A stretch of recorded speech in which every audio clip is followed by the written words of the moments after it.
Donc, la séance passée, donc mardi passé, on a vu deux mécanismes d'exclusion mutuelle, à savoir les variables d'état et, et les instructions, donc les variables d'état, les mécanismes ou bien les solutions qu'on appelle sans support matériel.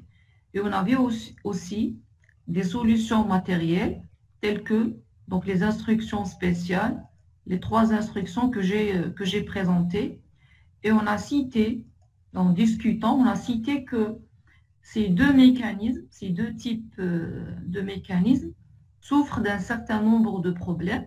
Beaucoup plus, c'est le problème d'attente active, parce que tant que la ressource n'est pas disponible, donc le processus teste continuellement la disponibilité de cette ressource et donc c'est une occupation du processeur de manière inutile, donc c'est une attente active, donc il n'y a pas de calcul derrière qui est utile, donc c'est le premier inconvénient de ces solutions.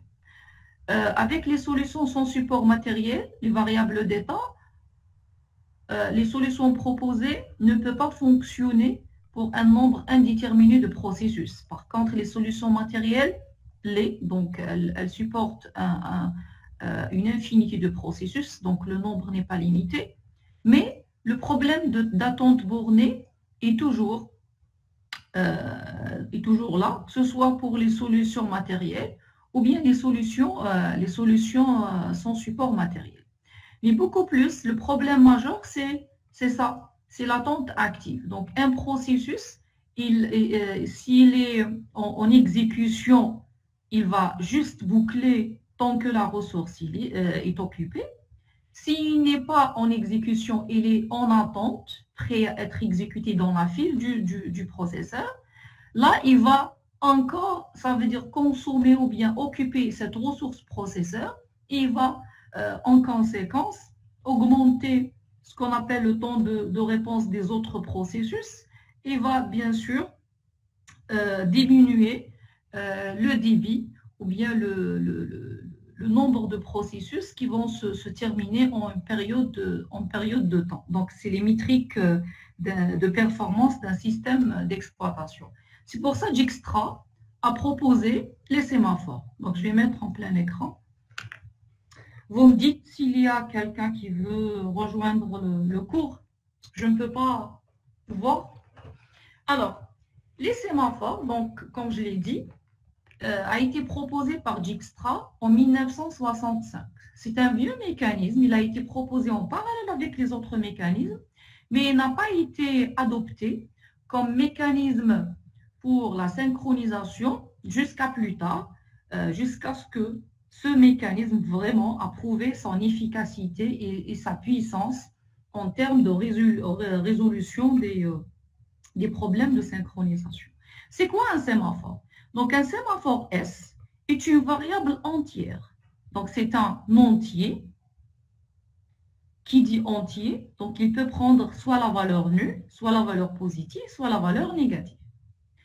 Mais cet entier est associé à une file d'attente qu'on appelle FS.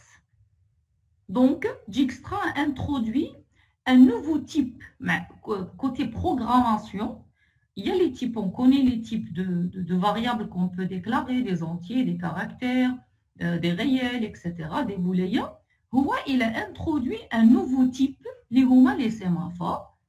C'est une variable entière avec une file d'attente. Ça veut dire quoi? Côté programmation, ce n'est pas à moi, en tant qu'utilisateur de ce sémaphore, en tant que programmeur, de déclarer cette file d'attente. Dès que je déclare ce sémaphore, automatiquement, on va déclarer derrière, en réalité, deux variables. Une variable entière, une file d'attente, c'est-à-dire un pointeur, cette file d'attente, c'est elle qui va être utilisée pour accueillir les processus en attente. On va le voir juste après. Alors, la variable S peut prendre, comme je l'ai dit, des valeurs positives, nulles ou négatives. Si sa valeur initiale est toujours supérieure, sa valeur initiale, est toujours supérieur ou égal à 0. Ça veut dire que quand je déclare un sémaphore, l'initialisation de cette variable, soit je lui donne une valeur nulle, soit je lui donne une valeur positive, 1, 2, 3, etc.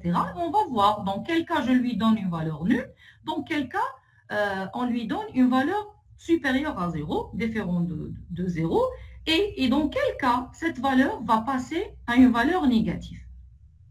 La politique de gestion de la file d'attente est quelconque. Ça veut dire on n'impose pas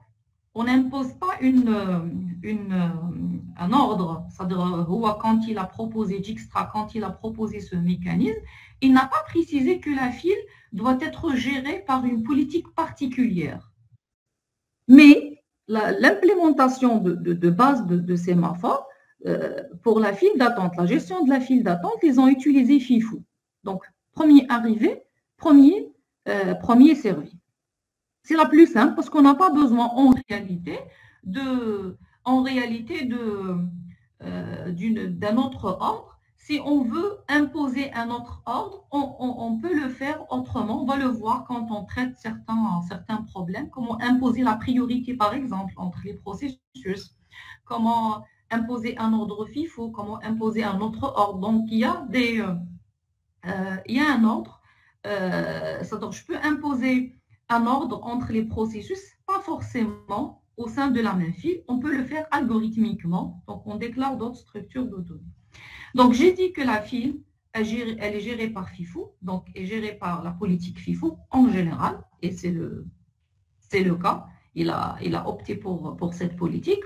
Donc, un sémaphore, par contre, il a fait des restrictions quant à la manipulation de cette variable sémaphore. Les variables qu'on déclare d'habitude, je peux faire ce que je veux avec ces variables. Je peux les mettre dans une expression, je peux diviser, je peux multiplier, je peux utiliser sa valeur comme paramètre à une fonction, etc. Donc, on peut faire ce qu'on veut avec les variables qu'on a l'habitude de déclarer. Par contre, pour les sémaphores, Dijkstra a fait une restriction pour la manipulation. Donc, on ne peut pas manipuler les sémaphores en dehors de trois primitives, trois fonctions ou bien primitives. Donc, il y a la fonction init, ça veut dire l'initialisation de sémaphore. Je ne peux pas faire S reçoit. Je dois appeler une fonction qui fait l'initialisation. Vous allez voir, c'est trois primitives. P et V. On a trois primitives. Init, qui permet d'initialiser un sémaphore. P, c'est une primitive qu'on va appeler. Elle modifie la valeur de S. Et V, la même chose, elle modifie la valeur de S. Et on va voir dans quel ordre on va les exécuter.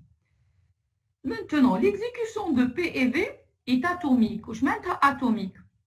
Maintenant, on n'admet pas une interruption durant l'exécution d'une des primitives. Donc, si un processus est en train d'exécuter la fonction P, on va voir le code après, c'est très simple. Donc, s'il est en train d'exécuter la primitive P ou la V, il n'y a aucune interruption autorisée. Toutes les interruptions sont masquées. Toutes les interruptions, j'ai dit, sont masquées. Et donc, on n'autorise à aucune interruption d'arrêter la primitive. Et bien sûr, l'implémentation de ces deux primitives pour assurer bien sûr l'exclusion mutuelle, parce que l'objectif c'est l'exclusion mutuelle, la mise en place, l'implémentation de ce mécanisme de sémaphore nécessite derrière de faire des modifications, d'utiliser les instructions spéciales qu'on a vues précédemment pour assurer que les primitives P et V s'exécutent de manière indivisible ou là atomique. Donc quand je démarre P ou là je démarre V, je poursuis leur exécution jusqu'à la fin. Très bien. Maintenant, la signification de la valeur négative d'un sémaphore. Si la valeur de S est négative, la valeur absolue de S, c'est le nombre de processus bloqués dans la file FS. Donc, le sémaphore est utilisé en réalité pour éviter le problème d'attente active. Ou alors un processus, s'il trouve que la ressource n'est pas disponible, il reste en attente active. Tant que la ressource n'est pas disponible, alors faire rien, attendre, etc. Donc, l'idée de Dijkstra, c'est utiliser un mécanisme pour bloquer les processus. C'est un processus à trouver la ressource occupée, non disponible, il se met en attente jusqu'à ce que la ressource soit disponible. On le réveille.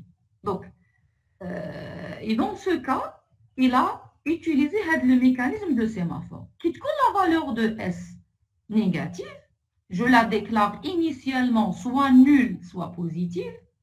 Si elle passe à une valeur négative, cela signifie qu'il y a des processus bloqués dans la file FS, mais il y a des processus en attente. Et le nombre de processus, c'est la valeur absolue de S, de ce sémaphore.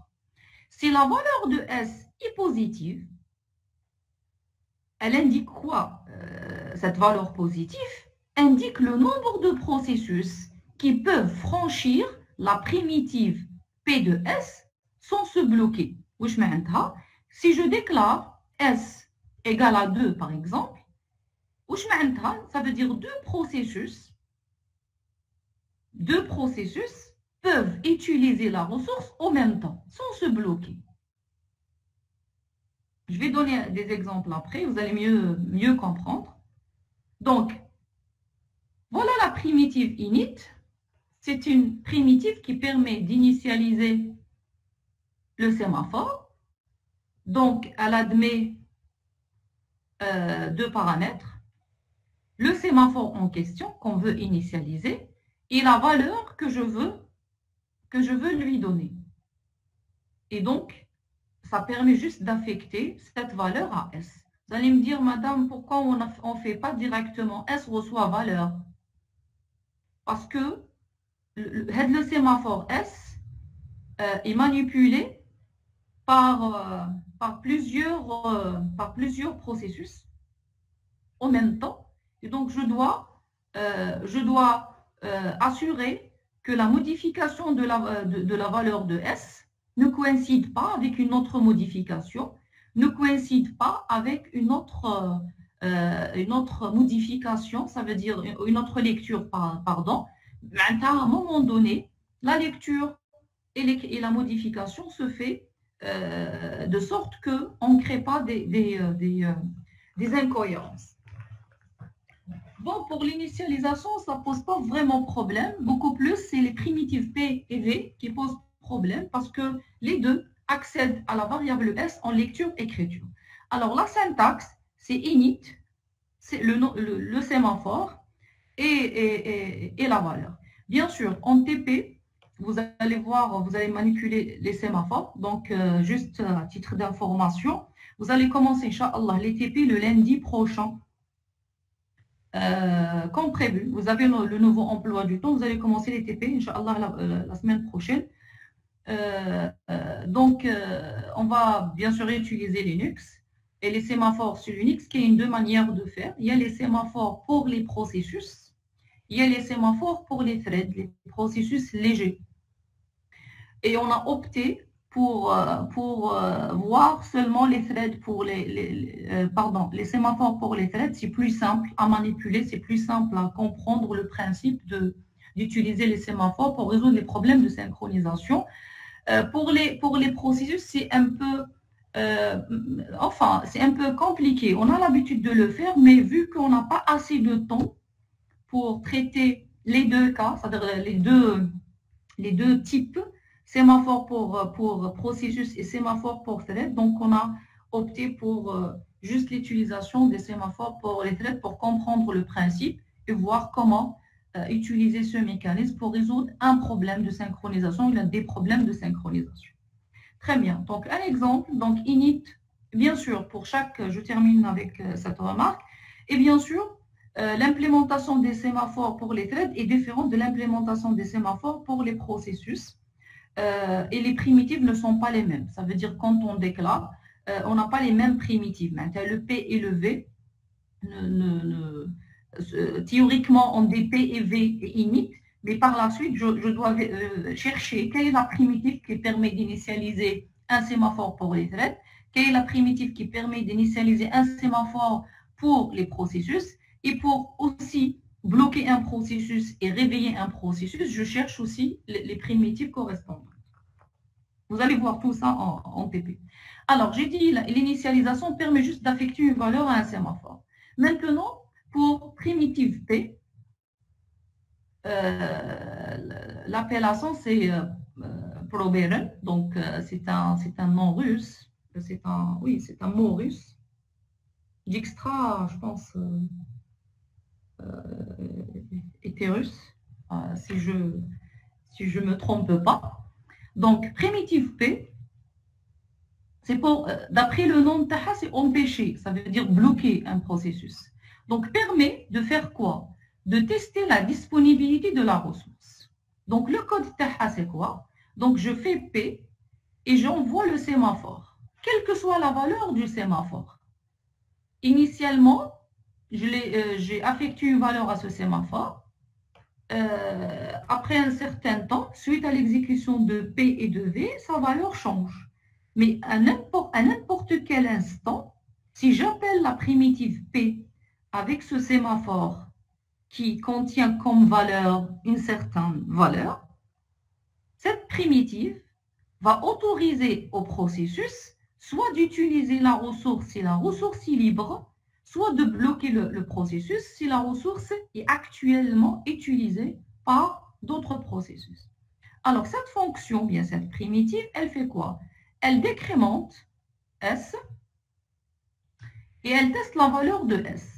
Si la valeur de S est inférieure strictement à 0, valeur négative, si la valeur passe à une valeur négative, ça veut dire quoi? Ça veut dire on ne peut pas utiliser la ressource.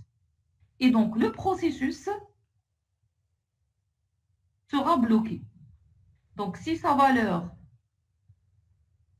est négative, on bloque le processus. Initialement, je peux affecter une valeur nulle ou bien positive. Si c'est nul, ça veut dire dès que je décrémente, elle va passer à 0. Et donc, le processus sera bloqué.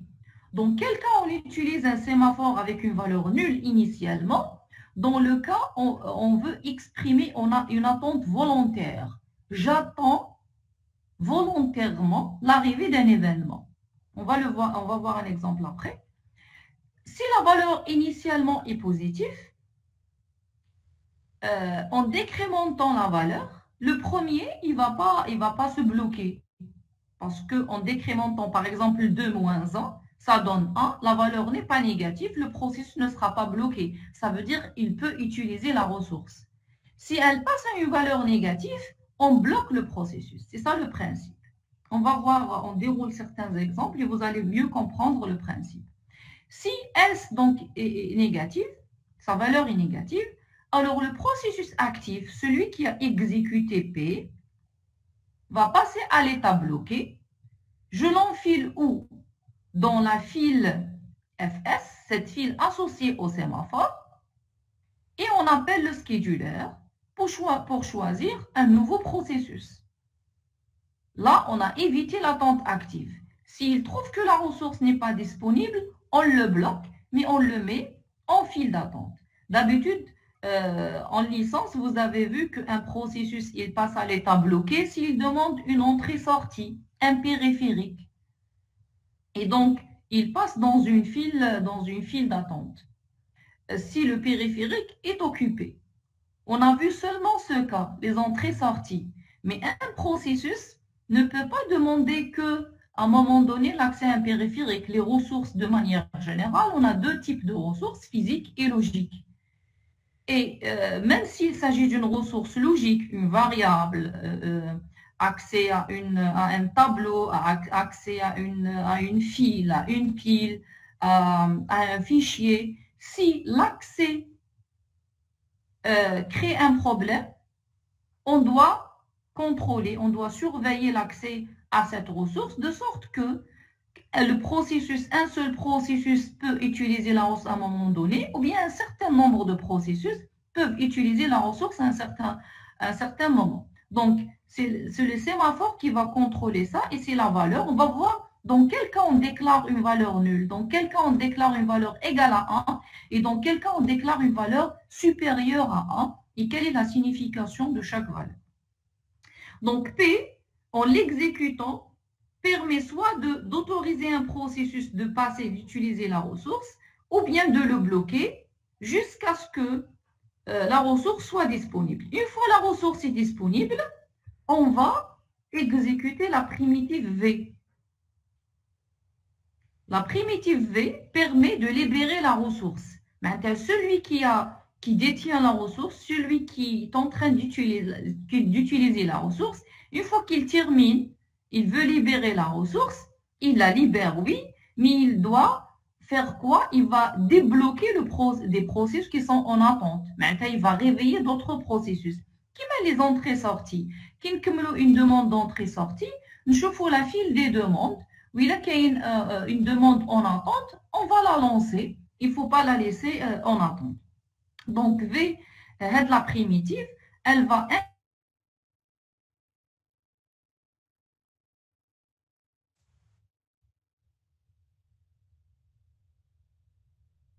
incrémenter la valeur de S. Donc, on incrémente le S. Si la valeur de S, elle est toujours inférieure ou égale à 0, la valeur, après incrémentation, elle est toujours négative ou nulle. Ça veut dire qu'il y a des processus qui sont en attente. Si la valeur est positive, donc je ne fais rien. Si la valeur est toujours négative ou nulle, alors je défile un processus. Maintenant, il y a des processus bloqués. Je vais prendre un processus, je change son état après et je le mets dans la file des processus. Je mets le processus header dans la file du processeur, la file des processus prêts. Maintenant, il est bloqué, mais il est actif automatiquement, actif. Donc, il passe toujours par la file du processeur et, et le processeur, par la suite, le scheduler va le choisir pour commencer son exécution.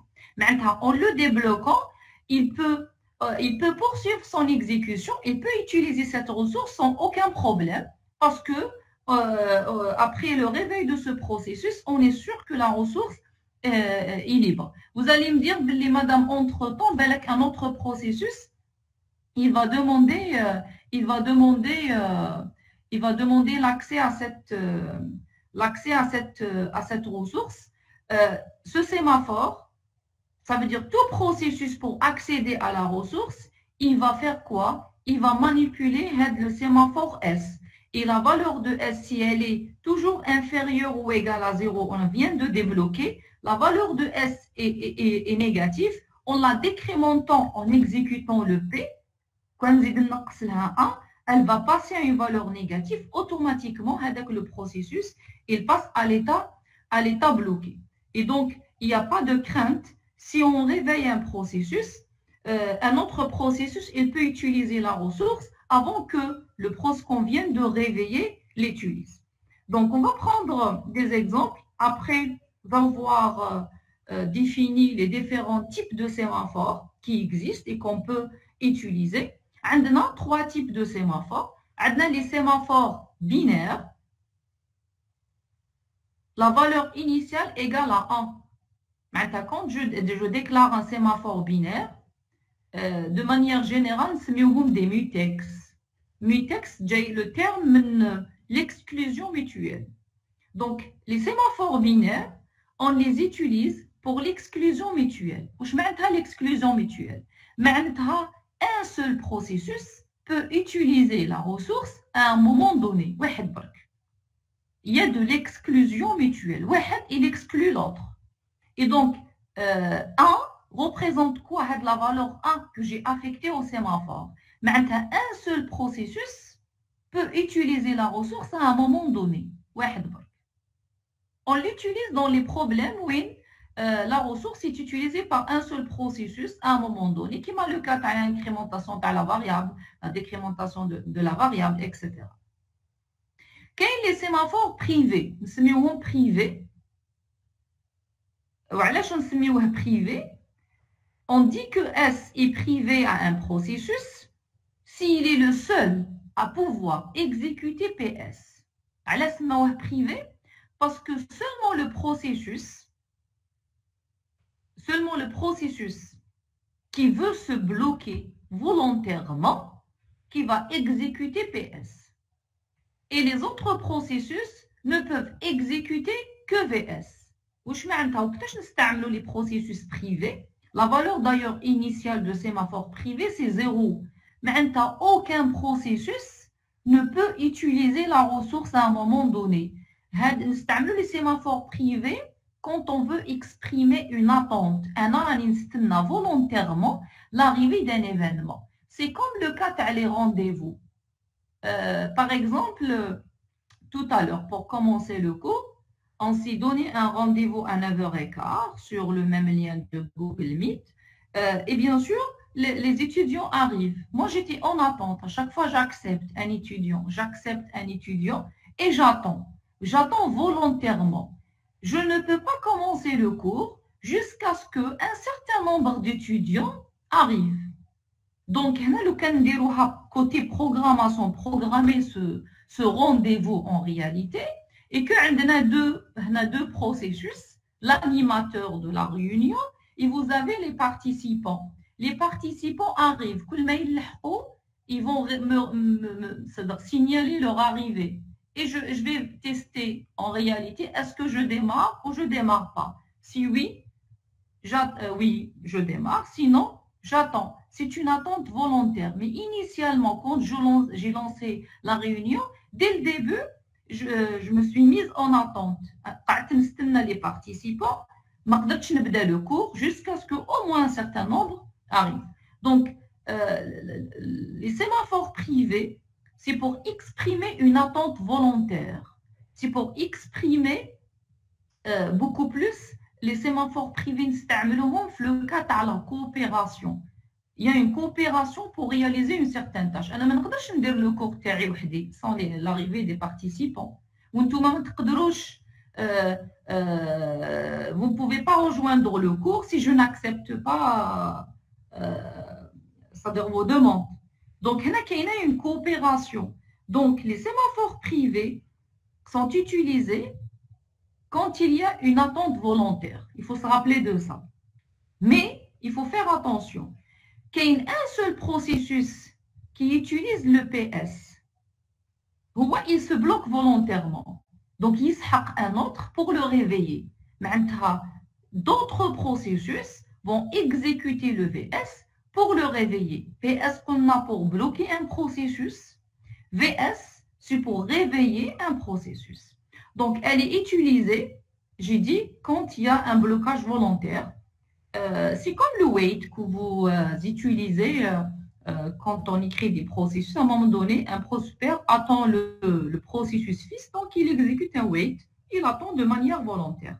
Et le fils va le réveiller en envoyant un signal. Donc, le dernier type de sémaphore, c'est les sémaphores compteurs. Nous sommes compteurs. Parce que la valeur dépasse 1, supérieur à 1. 2, 3, 4, 5, etc. Les sémaphores, on les utilise quand il s'agit d'accéder à une ressource à un point d'entrée. C'est des ressources qui peuvent être utilisées par plusieurs processus en même temps. Qui m'a la réunion, le cours? Je n'ai pas accepté un seul participant, j'ai accepté plusieurs. Et donc, on dit que la réunion, en réalité, c'est une ressource à un point d'entrée. Elle accepte plusieurs étudiants de rejoindre la réunion. La réunion, j'ai utilisé par exemple le cas les sémaphores binaire. J'accepte un seul étudiant, par exemple, pour rejoindre la réunion.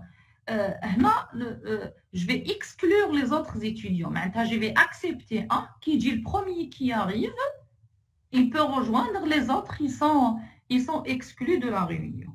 Donc, les sémaphores compteurs, nous utilisons les ressources qu'on peut utiliser ou bien qui peuvent être utilisés par plusieurs processus en même temps. Le cas dans le parking, on va voir exemple après comment écrire la solution pour gérer un parking avec les sémaphores. Le parking, par exemple, on peut avoir plusieurs voitures en même temps dans un parking donné, à condition que le nombre de voitures est limité, il est à n, à la capacité du parking. La gestion d'un stade aussi, la gestion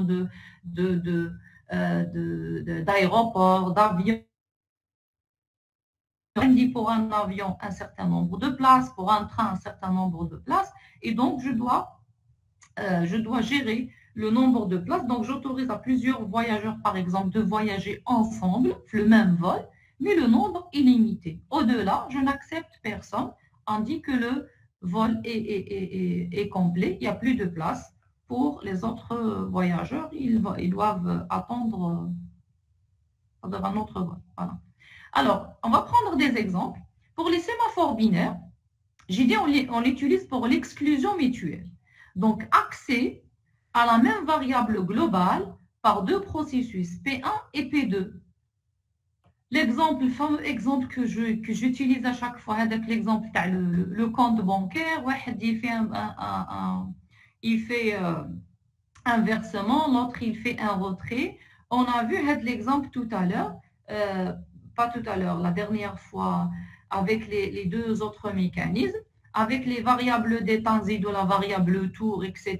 Selon la variable tour, soit je peux dire la section critique, incrémenter val, décrémenter val, soit j'exécute, je rentre en section critique, soit je reste en attente ici. Même avec les instructions spéciales, la même chose. Soit je reste en attente active ici, soit j'accède pour utiliser la section critique. Wahed fihom va accéder. Maintenant, avec les sémaphores, c'est le même principe. Alors, la section critique, c'est val, l'incrémentation de val. Ou c'est la décrémentation de val.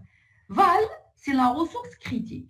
Ou que P1, P2, mais ils peuvent utiliser la section critique, la variable val, en même temps, parce qu'il y a un accès en lecture-écriture.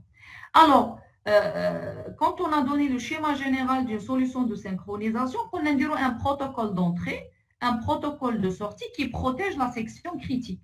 Le protocole utilise un des mécanismes.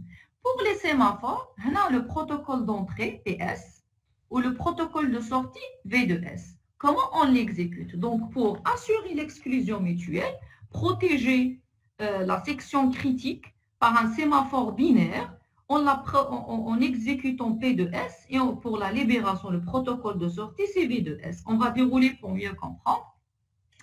Donc, je déclare une variable val, entière, qui est une variable commune, partagée entre P1 et P2. Je déclare un sémaphore, il est de type binaire, parce que la variable val, c'est une ressource qu'on ne peut pas utiliser en même temps. Ça veut dire quoi? Un des P1 ou P2 qui veulent utiliser val. ما نقدرش نسمح les deux processus d'utiliser val en même temps على جال هذا le code. لو كان واحد il utilise en lecture, l'autre en lecture, il n'y a pas de problème. Mais le problème se pose que le cas par exemple P1 der val 1 reçoit val plus 1. Ou P2 der val 2 reçoit val moins 1. Il n'y a aucun problème. Le domaine de lecture-écriture entre les deux, c'est l'ensemble vide. هذا يستعمل val en lecture. هذا يستعمل val en lecture. Donc, il n'y a pas de problème. On autorise plusieurs lectures en même temps. هذا يستعمل val 1 pour écriture. هذا يستعمل val 2 pour écriture. Il n'y a pas de problème de synchronisation. Le problème de synchronisation vient quand on a des ressources dont l'accès crée des situations d'incohérence. P1, P2 utilisent val en lecture-écriture.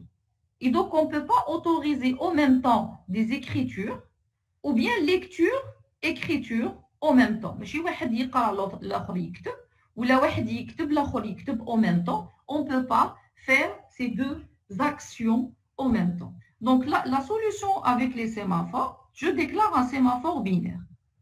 Binaire, quand il s'agit, je répète, quand il s'agit d'un problème d'exclusion mutuelle. Un seul processus peut utiliser la ressource critique ou peut être dans sa section critique.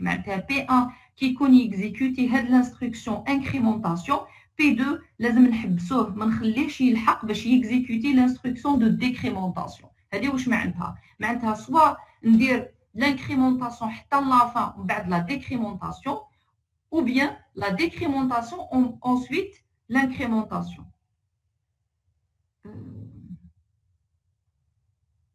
Pardon, je vérifie juste une chose. Je pense que c'est ma batterie. Non. Bon. C'est ça l'inconvénient avec ce Google Meet. Je dois quitter pour accepter les participants. Alors, revenons. Donc, comment ça s'exécute? Le code. Donc, P1, il arrive. Il va faire PS. Où je connais la PS? PS fait quoi? Si vous êtes en train de me suivre, bien sûr. PS fait quoi? PS. Où je dis PS? كيفاش؟ Pardon. Il bloque les processus الاخرين. Qui est en train de parler, s'il vous plaît, vous donnez برك bon non parce que هاد l'outil تاع Google Meet ça n'est pas vraiment efficace. Bon. Alors PS fait quoi? واش قلنا على PS? Il bloque les autres processus. معناتها يخلي واحد il passe, les autres ils vont se bloquer. Donc, qu'est-ce qu'il fait? Le processus qui exécute PS. Alors, je vais dérouler doucement.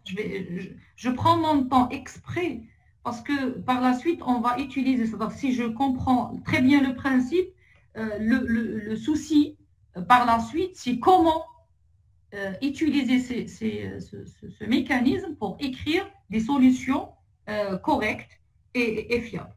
Donc, PS, on a un processus.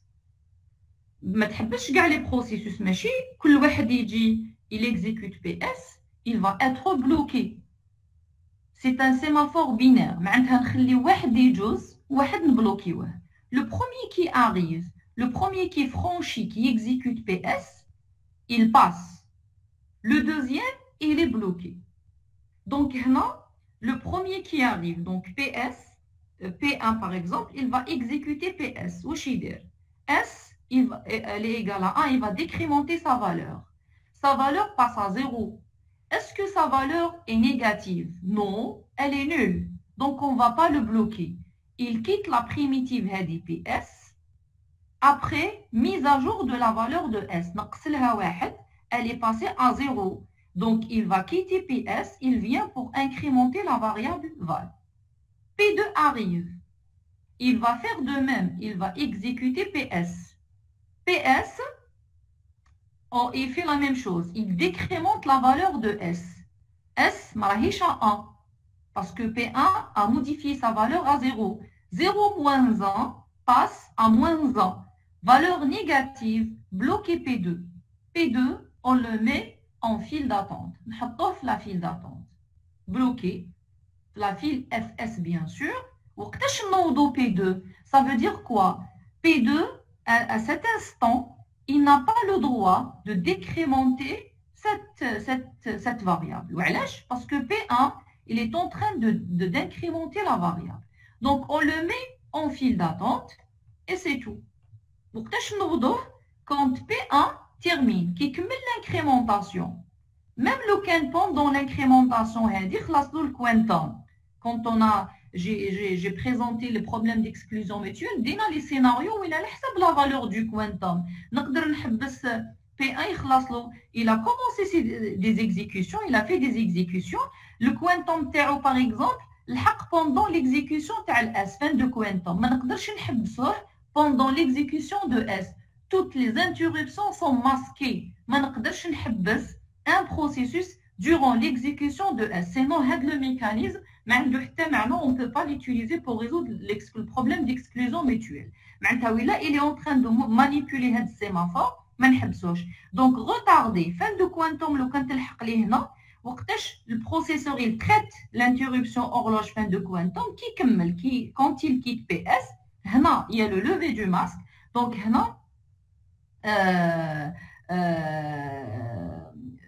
je prends en considération la fin du quantum. Donc, le cas il n'a pas encore incrémenté Val. Mais P2, il décrémente. Parce que P1 a pris reprise, le canal il ne va pas vérifier est-ce que Val est en train d'être utilisé par un autre processus ou non. Il va l'utiliser directement. Et non, il n'y a aucun problème parce que P2, même si P1 n'est pas en train de réaliser, de traiter la variable, il n'est pas en train d'exécuter sa section critique, P2 n'a pas le droit. P2 يقدر يستعمل la variable qui P1 يكمل l'incrémentation parce que الحق قبل P2. Le P2 il arrive avant P1, P2 يكمل la décrémentation pour autoriser à P1. Très bien. P1, une fois il a incrémenté Val, a modifié la valeur d'Val, il vient avant de poursuivre son code, il va exécuter un VS. Le VS, il permet de faire quoi? De modifier la valeur de S, et de réveiller un processus. Donc, de réveiller un processus. Avec le processus, s'il y a bien sûr un processus bloqué. Donc, il incrémente la valeur de S. S, il passe à une valeur de S++, donc il passe de -1 à 0. La primitive V, elle teste si S est inférieur ou égal à 0, mais il y a des processus bloqués. La valeur de S جازت من -1 à 0. Et donc, quand il y a un processus bloqué, on va réveiller le processus. On défile le premier sur la tête de la file, qui est une P2. On défile P2, on met la file d'attente du processeur. Une fois P2 a été choisi, donc P1 commence l'exécution. Une fois P2 a été choisi, P2, qu'est-ce qu'il va faire? Il va poursuivre son exécution. Donc, il va poursuivre son exécution à partir de cette instruction. Val reçoit Val-1. Il décrémente et il va mettre à jour. Après, il va libérer la ressource. Il fait un V de S. S va passer de 0 à 1. Maintenant, on revient à la valeur initiale. Donc, il doit mettre à jour la valeur de S. Il teste si la valeur de S est négative ou nulle. Il réveille. Là, la valeur de S n'est pas négative. Elle est à 1. Mais il n'y a aucun processus en attente. Donc, il ne va pas réveiller un processus. Maintenant, il va juste mettre à jour la valeur de S. Il poursuit son exécution. Avec ça, l'exclusion mutuelle est assurée. Je vous demande, avant de donner les autres exemples, est-ce que les 4 conditions de l'exclusion mutuelle est assurée avec les sémaphores binaires? Pour ce code, c'est le code que je viens de donner. L'exclusion mutuelle. Je viens de l'expliquer. Qui compte P1, la section critique, P2, mais il le blocage, est-ce qu'il y a un blocage mutuel qui est au même temps? Non, madame. Celui qui franchit la primitive S, il passe. L'autre, il sera bloqué. Est-ce que la progression est assurée? Oui, madame, il est normal. Très bien. Est-ce que P1 qui commence la section critique ou il a quitté ou bien déjà P2? Est-ce que P2 il peut entrer normalement? Oui, madame, à cause de V. Le protocole de sortie. Voilà, le protocole de sortie, il met à jour la valeur de S. Donc, on ne va pas empêcher un autre processus d'accéder si la ressource est libre. L'attente, est-ce qu'elle est bornée? P1, une boucle. Il va réutiliser la variable une infinité de fois. Ou P2 il va être bloqué. Est-ce que c'est possible?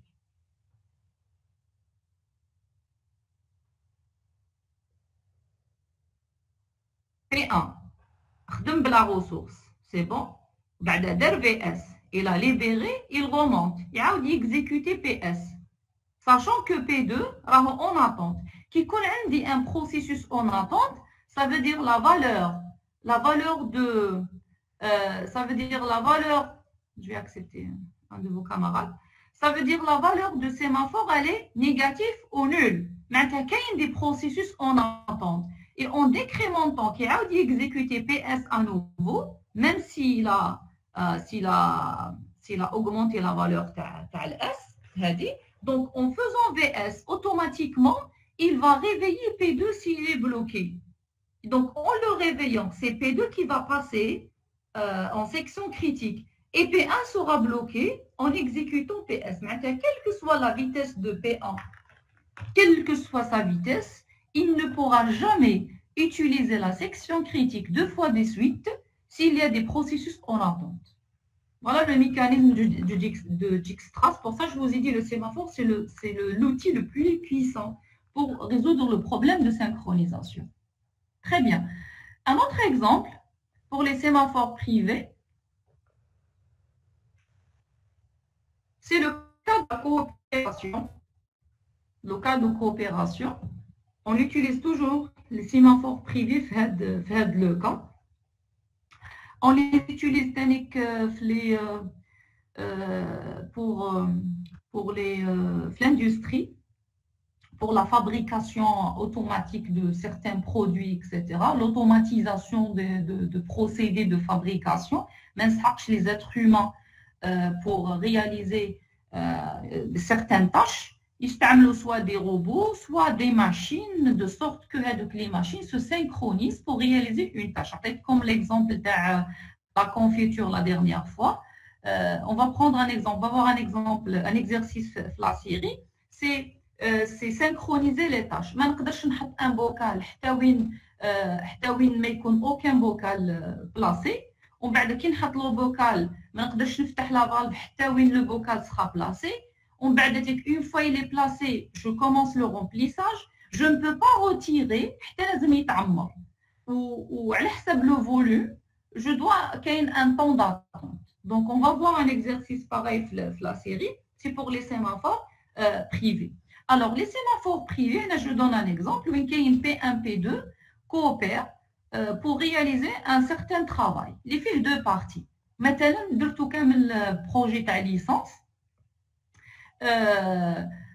كنتو بينهم ou dans la plupart des cas كنتو تقاسموا الخدمه donc واحد un des binômes se charge de l'implémentation, l'autre de la rédaction. Ok, dans certains cas où ils يتقاسموا toutes les tâches, donc ils travaillent ensemble. Donc les deux processus P1 doit terminer la première partie avant que le processus P2 n'entame la deuxième partie. Donc, il y a des cas où on peut travailler en parallèle. Que le واحد يخدم une partie en parallèle, il n'y a pas de problème. Mais des fois, j'attends, c'est-à-dire j'ai besoin d'une partie pour réaliser une autre partie. Maintenant, la programmation, un des binômes, il réalise un certain nombre de fonctions. Donc, les fonctions, j'ai préparé par exemple l'interface graphique. Mes boutons de l'interface graphique, mais cache derrière un code. Le code de chaque bouton qui est fourni par l'autre binôme. Donc, l'interface graphique, on va attendre. Donc, je poursuis, je finalise le travail, donc il ne les autres codes. Donc, la même chose ici. Un P1, P2, il y a une partie. L'autre يسحق هاد la partie باش يكمل la deuxième partie. Donc vous avez P1 qui réalise la première partie, P2 a la tâche de réaliser la deuxième partie, mais P2 ne peut pas entamer la deuxième partie jusqu'à ce que P1 termine entièrement sa tâche, la réalisation de sa première partie. Il y a une coopération. Qui dit coopération? معناتها sémaphore privé. معناتها كاين des attentes volontaires. P2 ما يقدرش يبدا يستنى P1. معناتها نقعد نستنى حتى وين P1 يقول لي bon c'est bon voilà la partie réalisée vous pouvez entamer votre partie. Donc, P1, il n'a aucune contrainte.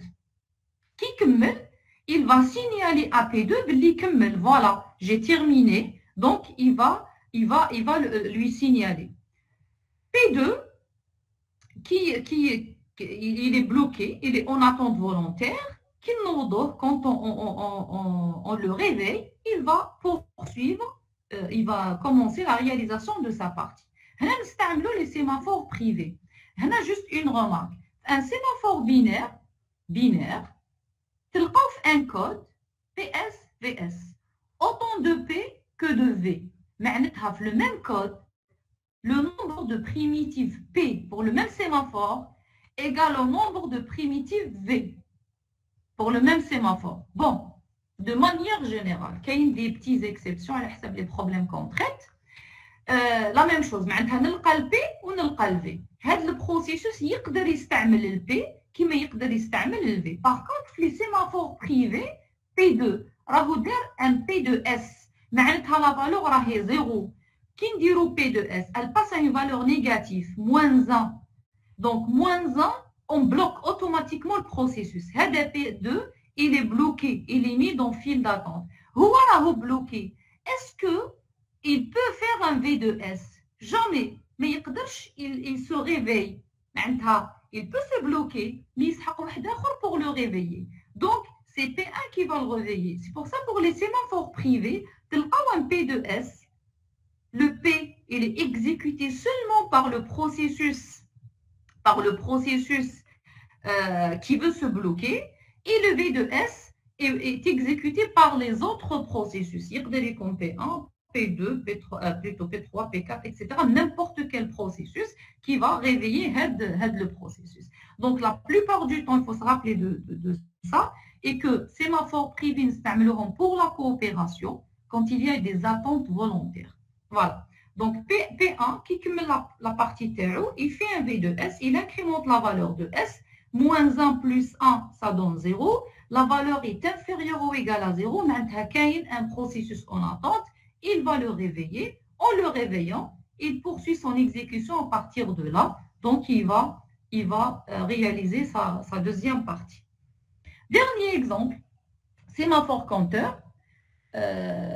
Accès, je prends l'exemple du parking. Accès à un parking possédant N places et ayant une porte d'entrée et une porte de sortie qui ne laisse pas passer qu'une seule voiture à la fois. C'est le problème. عندي un parking يقدر يرفد N places وعنده une porte d'entrée وعنده une porte de sortie. À condition, les portes d'entrée et les portes de sortie, qu'il y a une seule voiture, les juges à la fois. Juste une voiture, n'ouvre la barrière.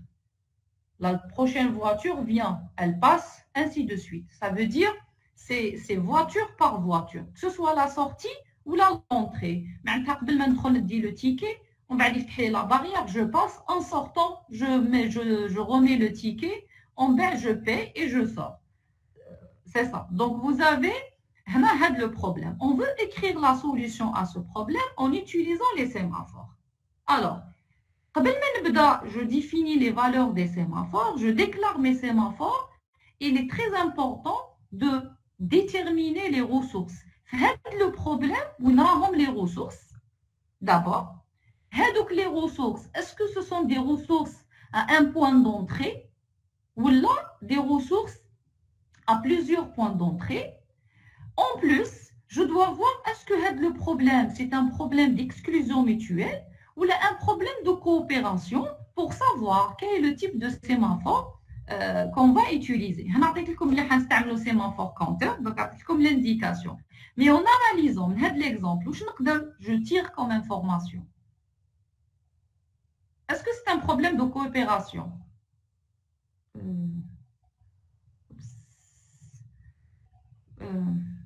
Je remets, pardon. Alors, coopération ou bien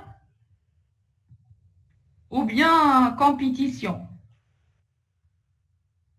Compétition. Compétition, علاش؟ كاين الباركينغ à une place وكاين لا بورت دونطري. et la porte de sortie. معناتها كل واحد يسحق la ressource. Donc كي نقولوا نسحق une ressource, je veux utiliser cette ressource, هنا compétition.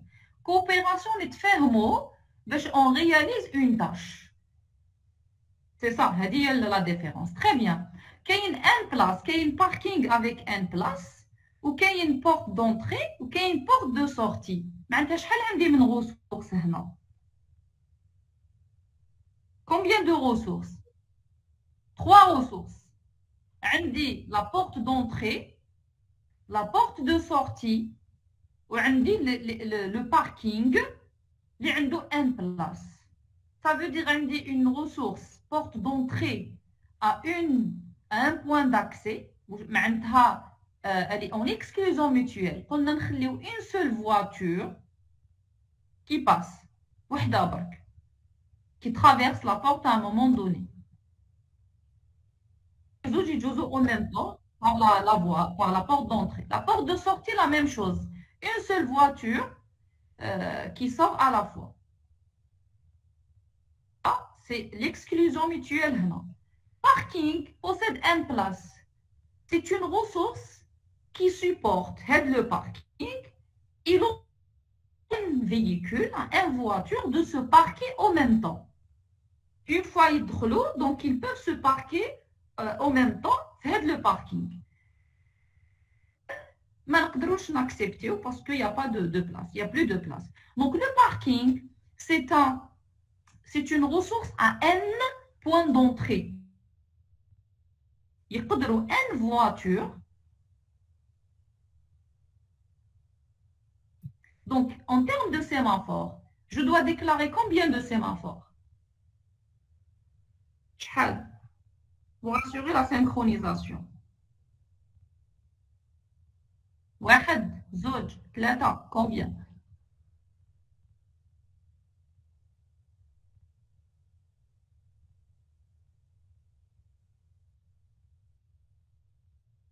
On a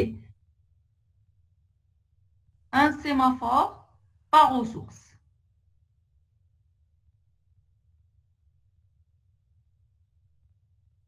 Sémaphore par ressource. Ça veut dire combien de sémaphores?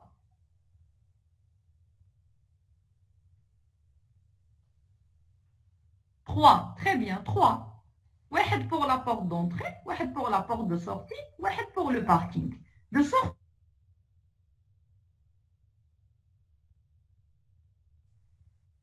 sortie S. Je vais P, je vais la confusion avec la primitive P. Donc, le sémaphore porte d'entrée, c'est un sémaphore binaire. Pourquoi binaire? Parce qu'on a la porte d'entrée.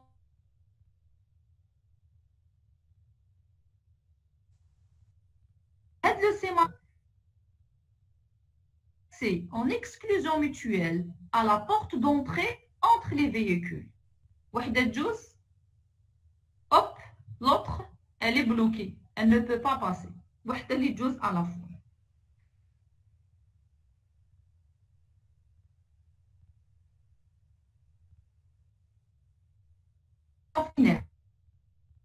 Madame.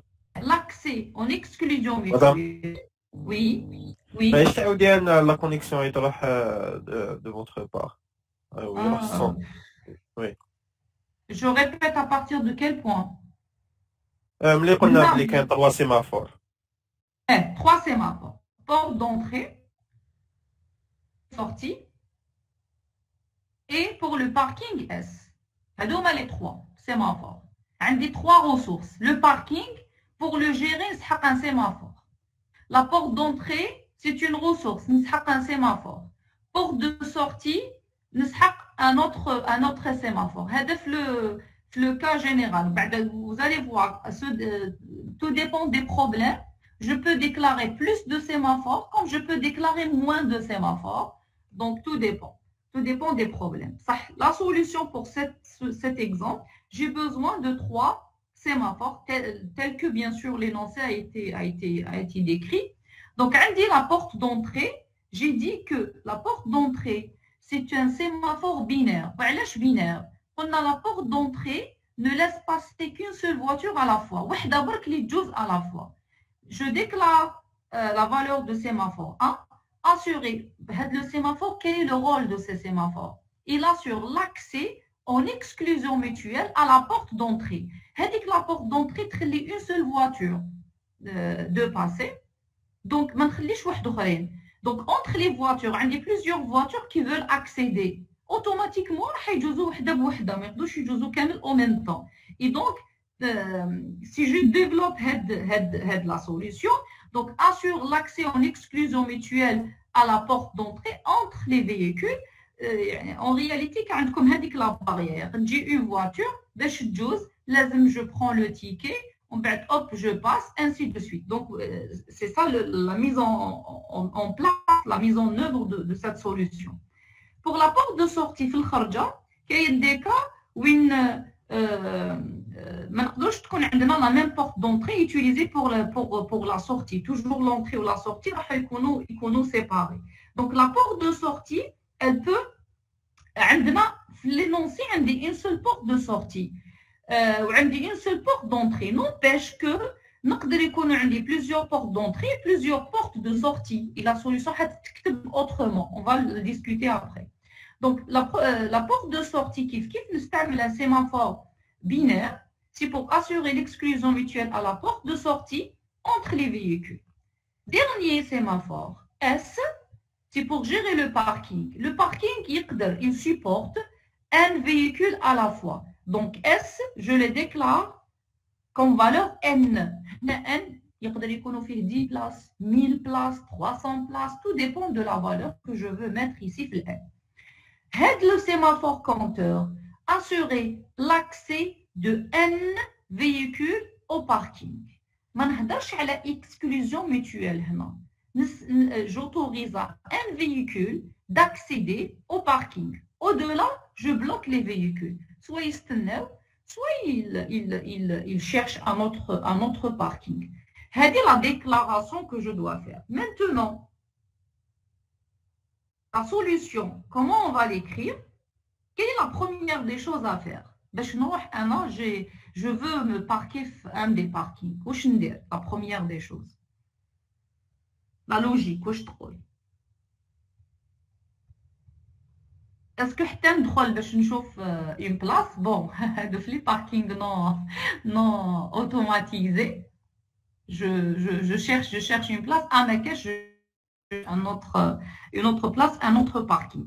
Mais pour les parkings gérés corrects, l'exemple le centre commercial, tout le monde le connaît. Comme quand on veut accéder, comme soit il est plein, soit il est non. Soit il est plein, soit il n'est pas plein. Oui, ou là au niveau de l'aéroport. Allô, allô.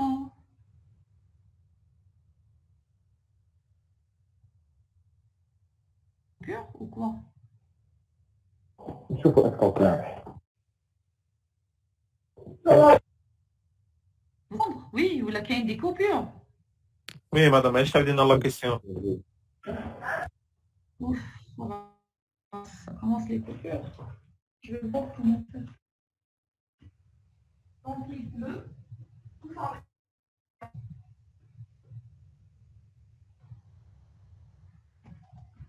Ça s'est rétabli, vous arrivez à m'entendre?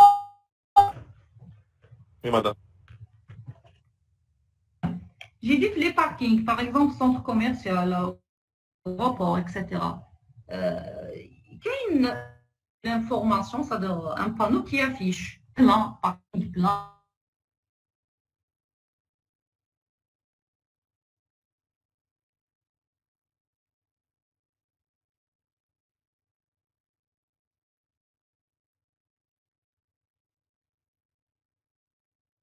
La première des choses à faire,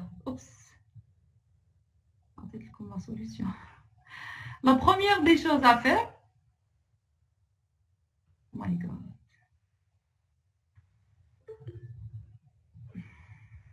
Je dois quitter à chaque fois pour accepter vos camarades. Voilà, je termine ça, ensuite on enchaîne avec le TD. Je poursuis. Alors, j'ai dit que la première des choses à faire pour ce parquet, je dois vérifier est-ce qu'il y a une place ou non. Oui ou non? Oui, très bien. Il y a deux manières de faire pour écrire la solution.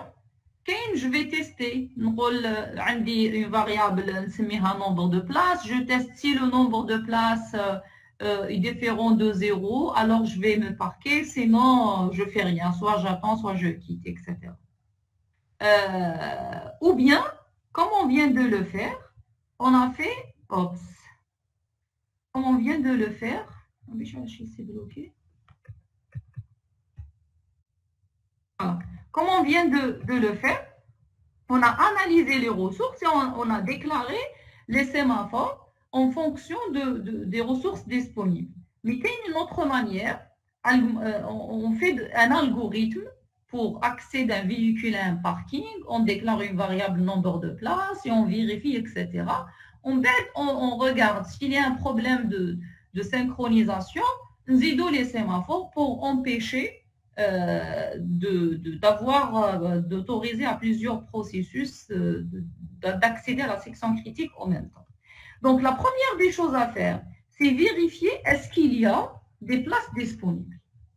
Et donc, puisqu'on a utilisé les sémaphores pour vérifier s'il y a une place ou non, chaque processus véhicule, qu'est-ce qu'il fait? La première des choses, j'ai utilisé un sémaphore compteur pour autoriser à n véhicules de passer. Ça veut dire chaque véhicule, quand il arrive, il va exécuter un P de N, P de S, qui est égal à N, N place. Il va exécuter un P de S. Revient à faire quoi? À voir est-ce qu'il y a une place libre.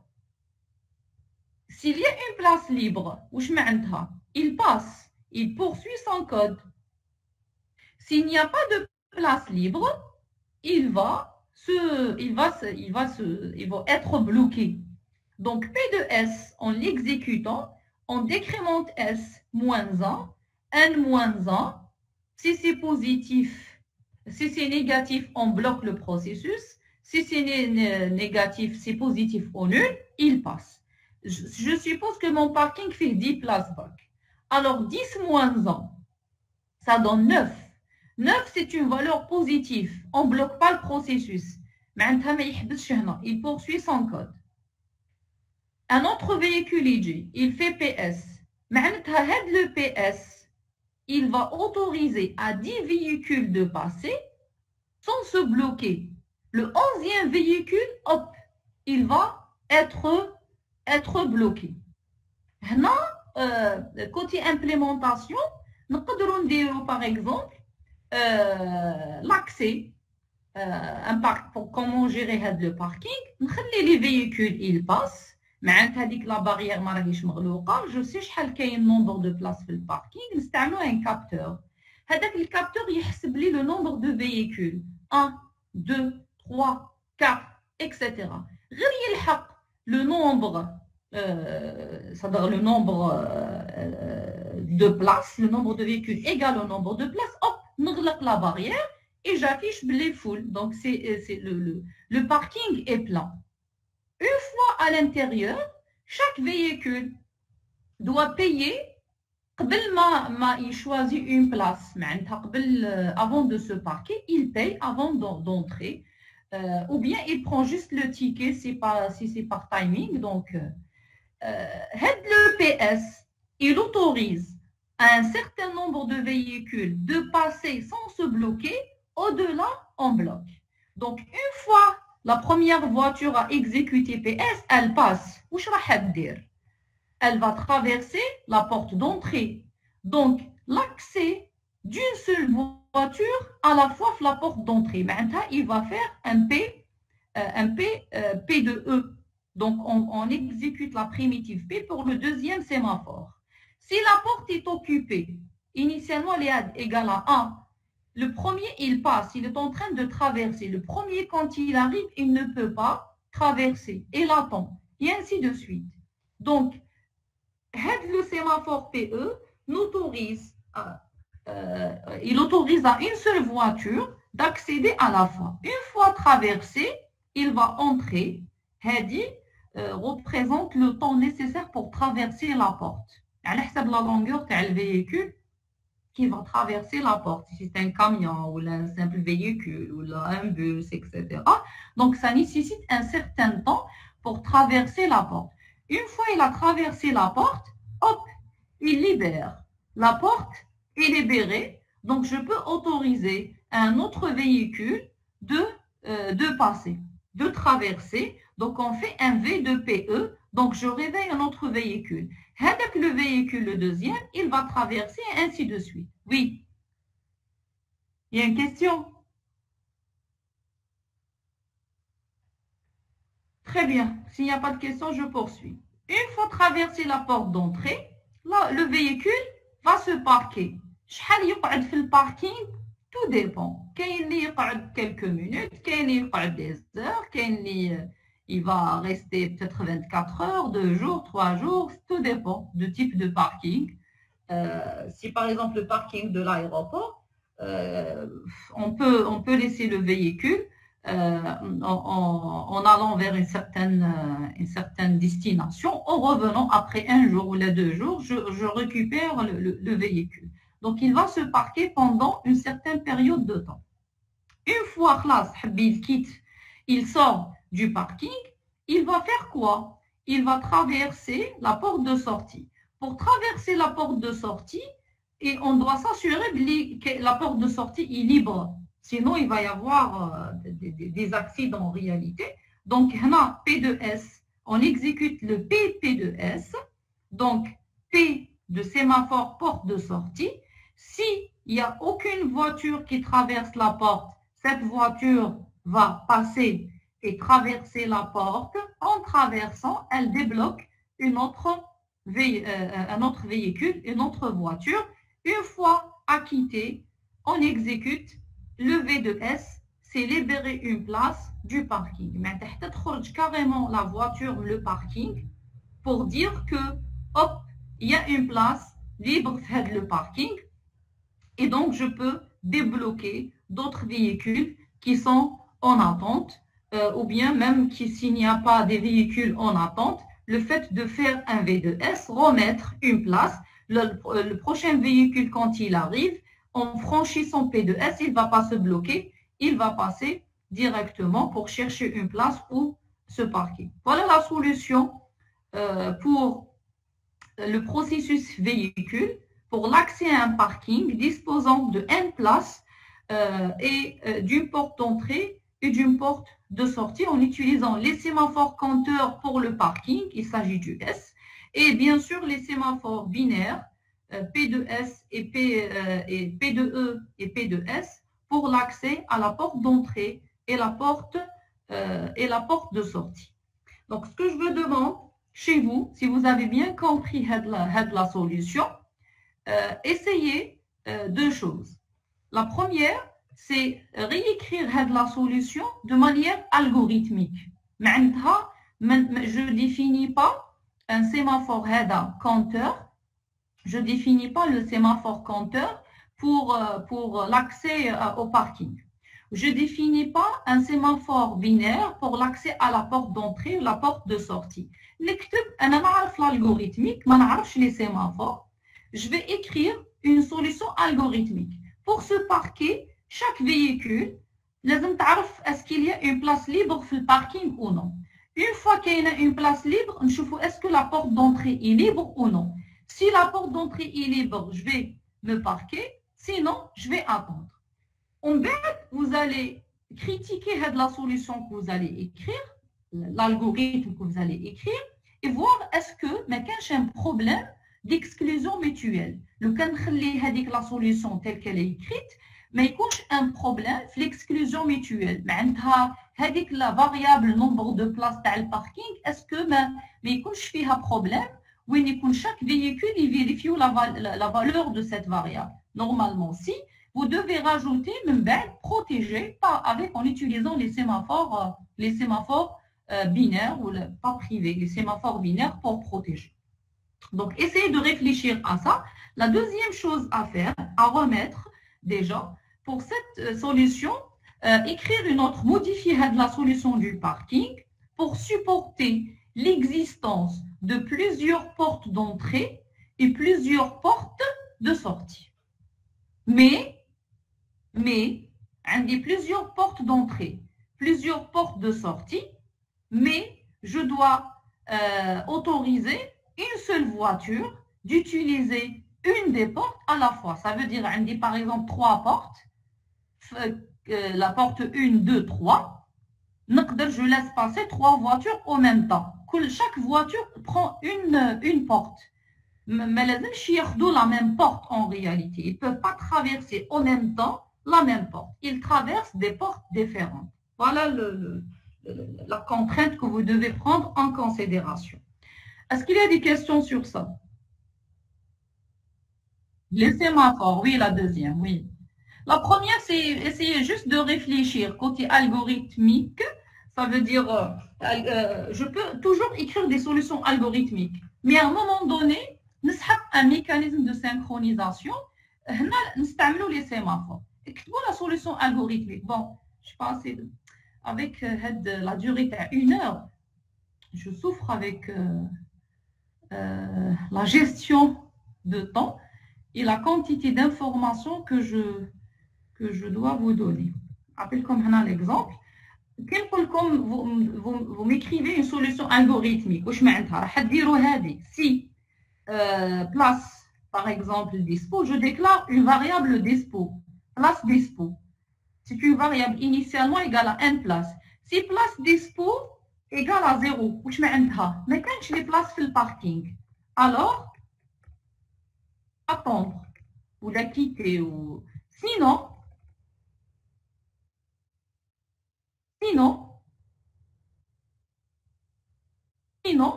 dis une place, je décrémente le nombre de places, c'est-à-dire algorithmiquement parlant, c'est-à-dire si je veux donner une solution algorithmique au problème de parking, je fais ça. Sinon, place dispo, moins, et je vais aller pour traverser la porte. Je teste si porte d'entrée est libre, je traverse, sinon j'attends, etc. Regardez, la portion de code. Chaque véhicule, il vient pour tester est-ce que dispo égale à 0. En lecture, c'est ça, ça ne pose pas de problème. Ils chauffent la valeur de la place dispo. Si égale à 0, ils se tenent. Si elle n'est pas égale à 0, ils vont décrémenter la variable dispo. Ils donnent une place. Accès en lecture-écriture pose problème. Tous les sections critiques. Donc, l'accès à la variable place dispo doit se faire en exclusion mutuelle. On a dit que les sémaphores binaires, nous pouvons utiliser l'exclusion mutuelle. La portion de code, elle sera exécutée par plusieurs processus. Je ne sais pas les dates. Ils vont exécuter cette portion de code. À quel moment? Donc, il est en train de vérifier la disponibilité. L'autre, il a déjà vérifié, il est en train de décrémenter. Je ne peux pas autoriser lecture, écriture en même temps. Quant à l'accès, variable dispo. Donc, c'est une solution. Je vais comme la solution avec les sémaphores, purement sémaphores. Mais quand la solution algorithmique, oui, je peux écrire.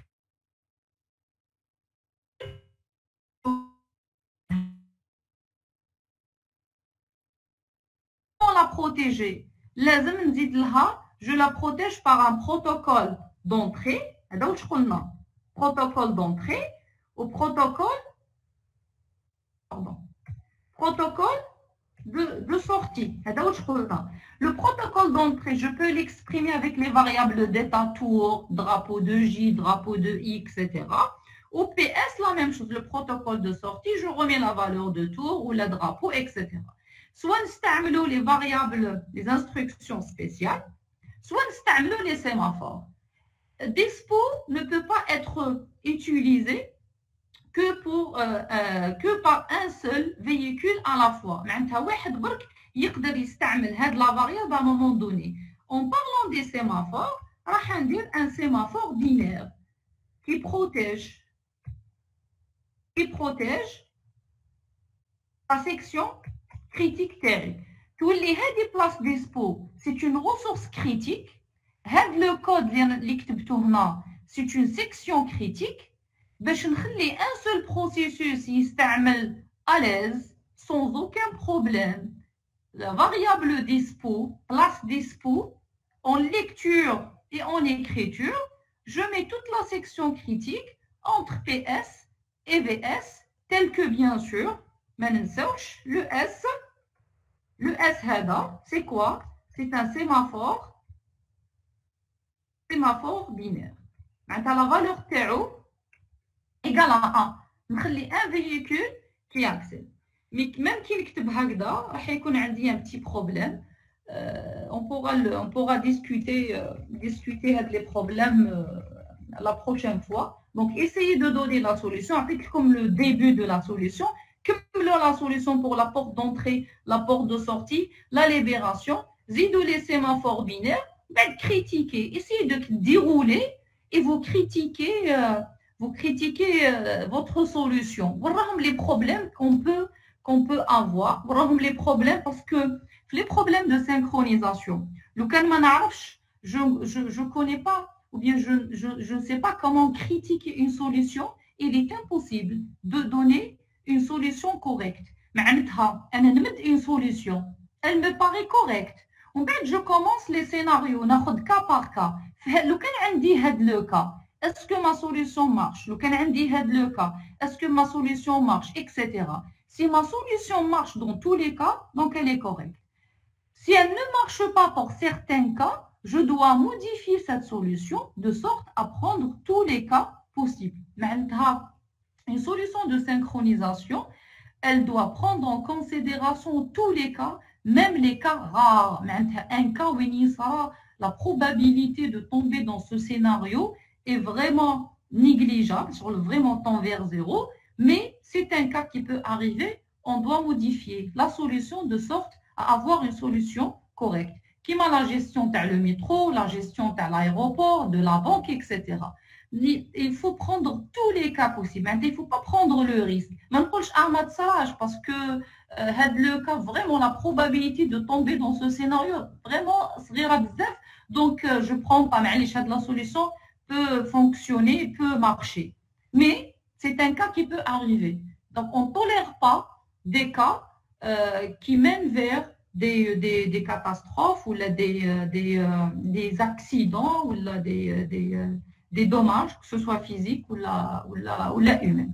Donc, ce que vous allez faire chez vous, comment manipuler les sémaphores, écrivez la solution algorithmique de la gestion du parking. On va comme l'exemple comment procéder. On va la variable pose problème, les sémaphores. Vous allez critiquer. Est-ce que ça pose pas problème? Je cherche le bon emplacement. علاش هاد الفي اس ما نحطوش هنا؟ علاش ما نحطوش هنا؟ etc.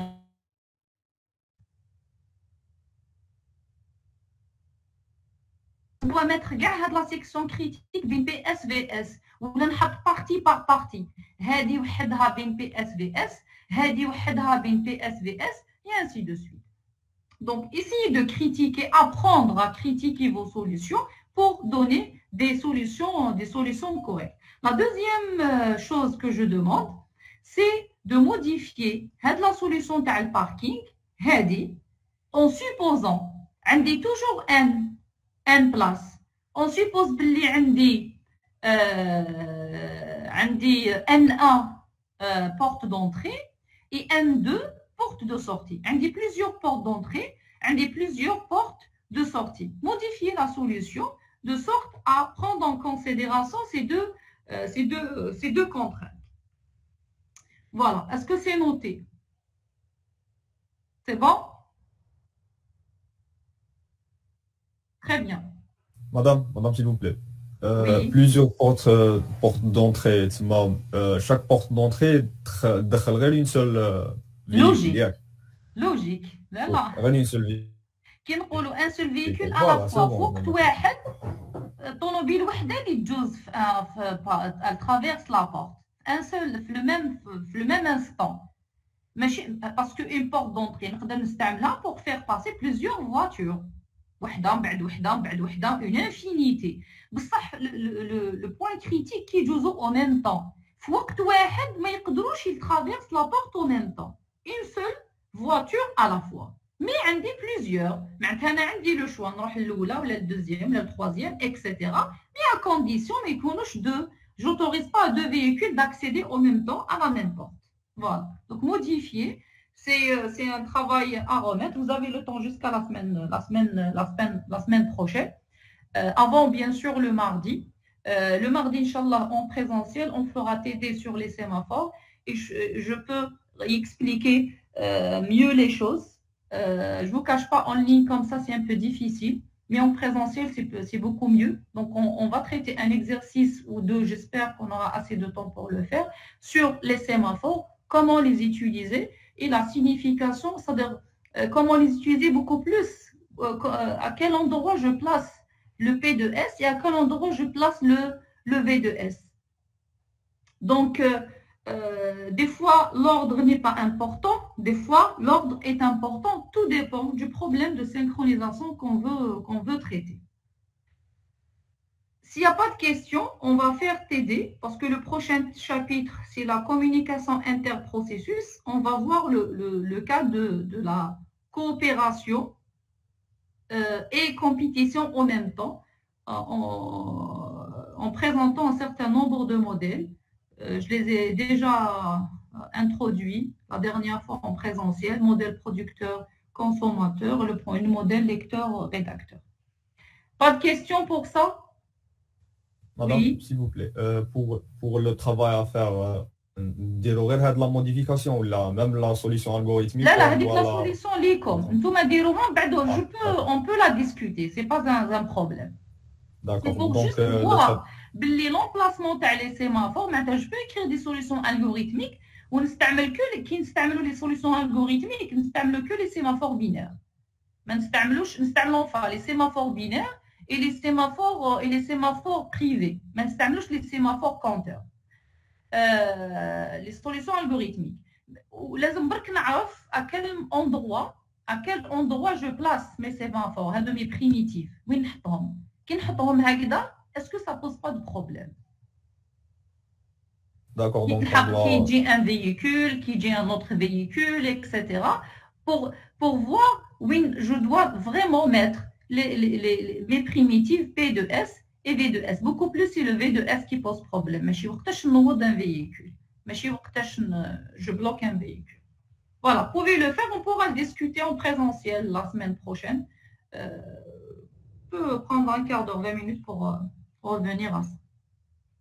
Ok, maintenant, s'il n'y a pas de questions, je vais arrêter le cours ici. Je ne vais pas entamer le nouveau chapitre. Donc, la nouvelle série sur les sémaphores, on va la traiter, Inch'Allah, en présentiel, au moins les deux premiers exercices. Mais la séance, la prochaine séance, juste après ce cours, on va faire TD. On revient à la première série concernant les variables d'état et les instructions spéciales. Je vous ai demandé de préparer les deux exercices, mais malheureusement, j'ai reçu, je pense, 2 essais seulement. Je ne sais pas ce que vous n'avez pas compris, ou là vous avez trouvé des difficultés à le faire. Je ne sais pas.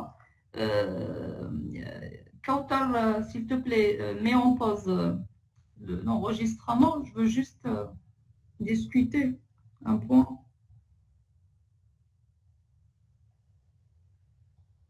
C'est bon, c'est fait? Très bien.